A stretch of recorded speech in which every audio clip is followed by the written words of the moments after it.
This is not just a new electric car, this is a new electric car brand. Welcome to the Polestar 2.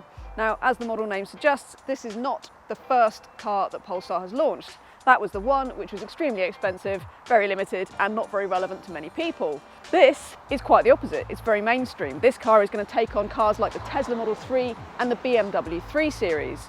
Now, it is a bit different in that this is a 5-door hatchback shape, whereas those two are both saloons.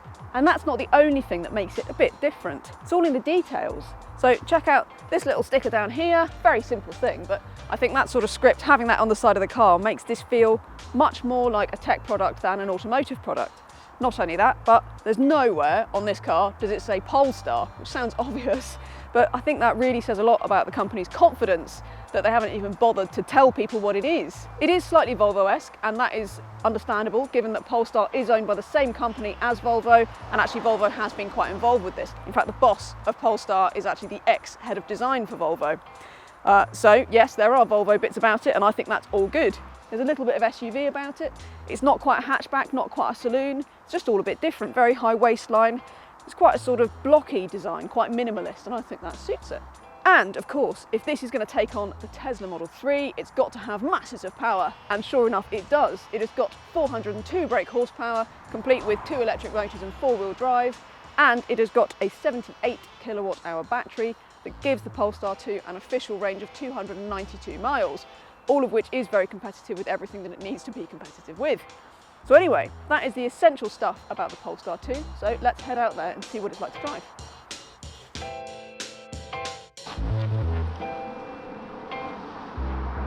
It's an interesting one, the question of how the Polestar 2 drives, because this is a bit of a story of two halves, really. So, on the surface of it, the Polestar 2 is a very suave, long-range, executive electric car. It's got 402 brake, like I said, and it has all of that sort of ridiculous electric acceleration that you expect. So even, you know, from middling speeds, you can put your foot down and you get a proper thump of acceleration. Even though Polestar is actually fairly modest about the 0 to 62 on this car, so it's under 5 seconds usefully, but as any Tesla fan will tell you, that is way off what the Model 3 does. So Polestar aren't that bothered about sort of swaggering about with crazy 0 to 62 times. I kind of like that about Polestar, to be honest. What they have tried to prove a point with is the more tactile aspects of the way the car drives. So the steering, the brakes, the chassis. This particular test car has got the £5,000 performance pack, which you can tell with these very snazzy gold seatbelts.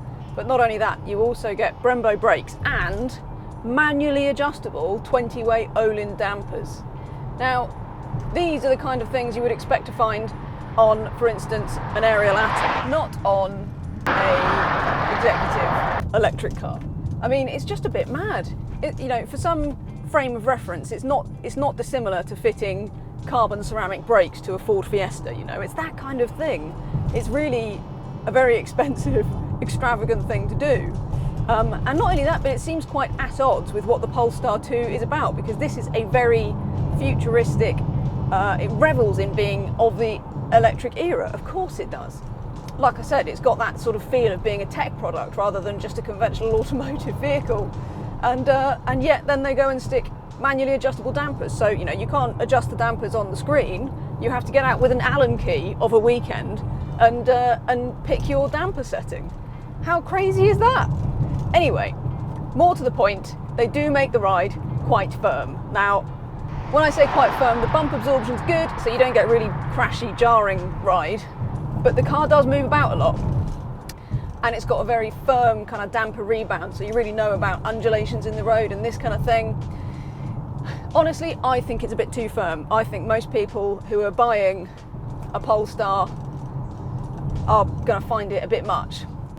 It also means that the body control on the car is fantastic, which makes it easier to take advantage of the steering on this car, which is lovely. You've got 3 different steering modes. You've got light, standard and firm. I've always thought of steering being weight, so sort of heavy rather than firm, but there you go. I like it in the heavier setting, I have to say, and there's a real sort of textural feel to the steering. It's quite analog for an electric car particularly. because you actually get quite a lot of kickback through the steering wheel. So if you're going down the road and you get awkward cambers and bumps and things, there's such a direct sort of sense of connection that you actually get that feeding back through the wheel, and it kind of wobbles around, writhes in your hands a little bit. And that can be a bit disconcerting if you're not expecting it. But on the flip side, it also means that, like I said, you get that really direct feeling of connection through the steering wheel, which for anybody who really loves driving, who really enjoys sort of, you know, taking a car by the scruff of its metaphorical neck and giving it some, it's really nice. And it feels like you've got much more feel through the steering than you do in most electric cars, I have to say. Not only that, but the Brembo brakes, oh, they're so good. I would go so far as to say that these are the best brakes in any electric car that I've experienced, and that includes the Porsche Taycan. Because you just get a really nice, they're quite firm, but you get a really nice progression of brake feel as you, whether you're driving fast or around town or whatever, there's a really nice smooth stopping, really easy modulation. It's great. It's really, really proper brake feel, which in a car that of course does have brake regeneration, as every electric car does, is, I think, a first. I think this sort of brake feel is a new thing for the electric car and a very, very welcome thing. Talking of brake regen, you do get 3 levels, as I said, so you get off completely, in which case actually the Polestar 2 glides completely freely when you lift off the throttle, and it will glide for a long time. So that in itself actually can feel a bit funny, because if you're expecting standard engine braking as you get in a petrol or diesel, and then you find that the car just carries on down the road, or you can have it in low, which is quite noticeable actually, especially at low speeds. It still feels like it's quite a kick of braking as you lift off the throttle around town. Or you can have it in standard, which is very heavy, because I mean Polestar actually describes it as one pedal drive rather than brake regen. So basically the suggestion is that if it's on, it's quite heavy. And that sort of reflects the rest of the car's character, doesn't it? That you either have the one pedal drive mode on in low or standard mode, or you have it off altogether and enjoy the car as quite a surprisingly purist feeling sort of driving experience. By electric car standards anyway, I would say. This is one of the best electric cars you could have, better than a Model 3. I think an I-Pace might handle a little bit better, have them slightly more playful, but only just. Modest acceleration or not, on the official figures at least, it doesn't feel modest in reality. It feels really, really fast. Once you've done all of that, you're going to want to know how far it's going to go in the real world. And I think that's good news too, because I'm seeing around about 260 miles, even with quite a lot of motorway driving, which will always reduce the overall range of an electric car. 260 miles in fairly warm weather, or quite a murky, cold start to today with a lot of rain and wind. And even then I was seeing 240 miles with almost exclusively motorway use. And that's very good, actually. I think that's pretty much up there with what you'd expect, and probably even better efficiency than some of its rivals. Charging too, very good. So if you plug it into a 150 kilowatt DC CCS charger, you will get the fastest charge that this car can offer, and that will be an 80% battery top up in around about half an hour. You will see 50 kilowatt chargers much more frequently in the UK at the moment, and those will give you an 80% battery in around about 90 minutes, or 100 miles of range in sort of about 50 minutes, something like that. So that is all good. Plug it into your home wall box, which most drivers will have, of course. That's where most EV owners do most, if not all, of their routine charging, and you're going to get a full battery in about 11 hours. And you do actually get that Type 2 cable that you need for your home wall box or for most public chargers as standard, and you get a 3-pin cable for plugging into your normal domestic socket at home. But I mean, that's going to take a day to charge the car, and really it's just for kind of backup when you go and visit family and friends, that kind of thing. It's good to have though. So there you have it, the Polestar with really decent real world range, fantastic handling. There's definitely sort of 2 cars in one here. You've got the sort of visceral, enthusiastic, fun one, and you get the comfortable, refined, easygoing executive car. And if those 2 characters appeal to you, then I think the Polestar is going to blow you away, because it's so good. It really is. To drive, I don't think there's a better electric car than the Porsche Taycan, and that really is high praise indeed. And at the money, for the range, for the way it drives, it's just fantastic.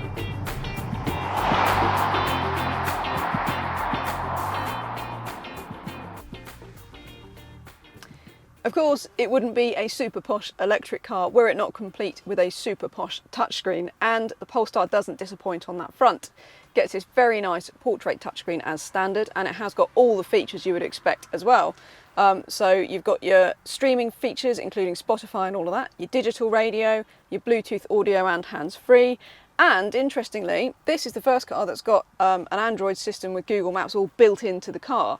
So you get all of the features of Google Maps that we all know and love, including the fact that you can just type in the name of the place you're going to, or the pub name or whatever, and it will go straight there. It's very accurate, and it will also tell you what percentage of battery you're going to have remaining when you get there. And I've used this feature quite a lot in the last few days, and it seems to be really, really accurate. So I already really trust it, and actually I value that too. I think it's a really neat feature. And it just generally works very well. Live traffic info, all of that stuff. So yeah, the fact that you get Google Maps and everything that we love about them in the car's interface is just brilliant, I think. However, the Google Assistant, the voice control, seems to be pretty hit and miss to me. I don't love it, I have to say. It's been a bit rubbish so far. And the screen in general could respond a bit quicker. I think there are others out there that are better in terms of menu layout. I wish that there were proper temperature control, climate control switches, because I find it a faff to have to go into the screen to change your temperature and all that. But, generally the screen does everything you want it to do. It's a bit conventional, doesn't have any of your fancy Easter eggs or fun games to play when you're charging that some others do. And on top of that, it's a really nice interior in here. So there's definitely a bit of a Scandinavian feel to it, but even so, Polestar have managed to make this feel different to anybody else. There's just these little details like the textured materials, the ambient lighting under here, the way this sort of wood trim sort of merges with this sort of material down here. It's just a bit different. The whole thing feels quite unique, and I think that's a good thing, especially since it does feel so well built and so classy. Not only that, but you get a vegan interior as standard, which says a lot about the company's sort of ethical status, what they're trying to achieve. And I think most people will be very happy with the material. Again, it feels very durable. It does feel a bit plasticky, but that's because it is recycled plastic. And I think most people buying a Polestar are going to be only too happy with that. So well done, Polestar, on that front. And there you have it. It's actually a really nice place to sit. The driver's dial's really crisp, clear. It's got a couple of different views. You can have your nav up there too. The seat's got loads of adjustment, lots of lumbar adjustment, as well as fore and aft, all electric, all of that. So nothing to complain about on that front. So let's go and check out the Practicality.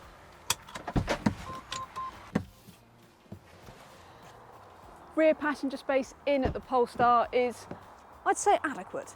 I think the thing that bothers me is that this door doesn't open a bit wider. Could really do with having a bit better access, especially because that door aperture itself is quite narrow as well. But once you're in, there is plenty of space. So I can sit behind myself very easily, and I've got loads of headroom and legroom even with this panoramic roof. There's also plenty of room in here for a big chunky car seat, which I've had in here, and the plastic backing on the seats are really useful because, as you know, if you've got kids, they're going to kick those seats whether you like it or not, and that makes it really easy to sort of wipe them clean. It's very practical. And of course the boot is about as good as it gets in this class, thanks to this lovely big hatchback boot opening. So you can chuck your large dog, buggies, suitcases, whatever you want. It's all going to go in there pretty easily. You've also got underfloor storage and a very nifty little bag holder to stop your groceries from rolling around, which if you've owned a Volvo you might be familiar with. So that's there. And there is some cable storage under the bonnet as well, which is really useful. So all in, the Polestar is one of the best cars to drive in the class, one of the most practical to drive in the class, and I think it's just a fantastic package all round. I mean, I suppose I am a little bit confused whether it's trying to be a sports car or a family car or an executive car or all of the above, I suppose. I think it's those dampers, it's the performance pack that I find particularly puzzling. I don't think that really anybody buying this car is going to specifically want manually adjustable dampers, but while they are a bit stiff, I don't think most people are going to find it too much to live with. So there you go.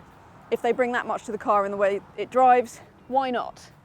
I would love to drive it without them just to see whether they really are necessary or not. So hopefully we'll get a chance to do that another time and we'll update you on that front. But however you look at it, the Polestar is such a good thing in this class. It cost them £47,000. I reckon most people transaction price is going to be more like 50 to 55, especially if you have that performance pack, of course.